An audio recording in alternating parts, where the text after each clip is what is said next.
अभी दो घटनाएं घटी। एक 35 साल की चाची अपने देवर के बेटे के साथ भाग गई, भतीजे के साथ भाग गई। 35 साल की चाची भाग गई 15 साल के लड़के के साथ। समझ रहे हो कैसे? दूसरा घटना घटा है कि आदमी का दोस्त आता का एक्सीडेंट हो गया, उसका दोस्त आता था उसके घर पे, बस उसके दोस्त के साथ फंस गई उसकी बीवी, छोड़ दी। समझ रहे हो?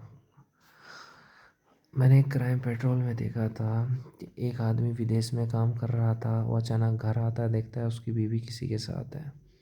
तो फिर उसकी बीवी कहती है कि अरे पकड़ो इसको। उसको पकड़ करके फिर उसको हाथ पैर बांध देते हैं और फिर उसके हथौड़ी से उसका अंडकोश को फोड़ देते हैं, उसके अंडे को फोड़ देती है उसकी बीवी, और उसको बंद कमरे में बंद कर देती है, ना खाने देती है ना पीने देती है।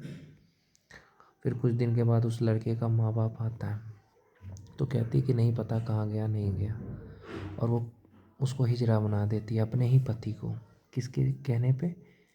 अपने यार के कहने पे। जिस लड़के से वो फंसी है उसी के कहने पे उसको अंडकोश को फोड़ देती है, उसको हिजड़ा बना देती है। सोचो, आपने देखा होगा नीले ड्रम में डाल देती है, हनीमून पे जाके मार देती है। समझ रहे हो कहाँ से कहाँ जा रहा है भाई? दिल दहल जाएगा। औरतें मिक्सी में काट के फेंक देती है।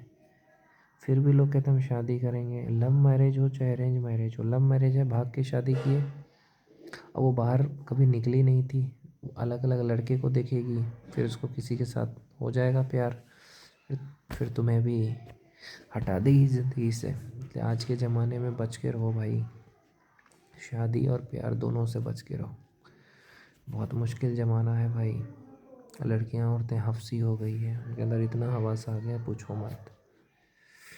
सबके साथ रिश्ते रखता है, जीजा के साथ, साली के साथ, हर रिश्ता चलता है भाई। तुम्हें बस मजाक लगता है, वो मजाक धीरे धीरे ना जाने कब रिश्ते में बदल जाता है।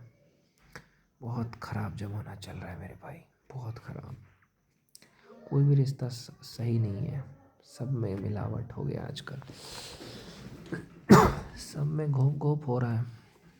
समझ रहे हो? हफ्सी दरिंदे हो गए आजकल लोग, इसीलिए रिश्ते ज़्यादा देर नहीं चल पाते हैं आजकल। समझ रहे हो?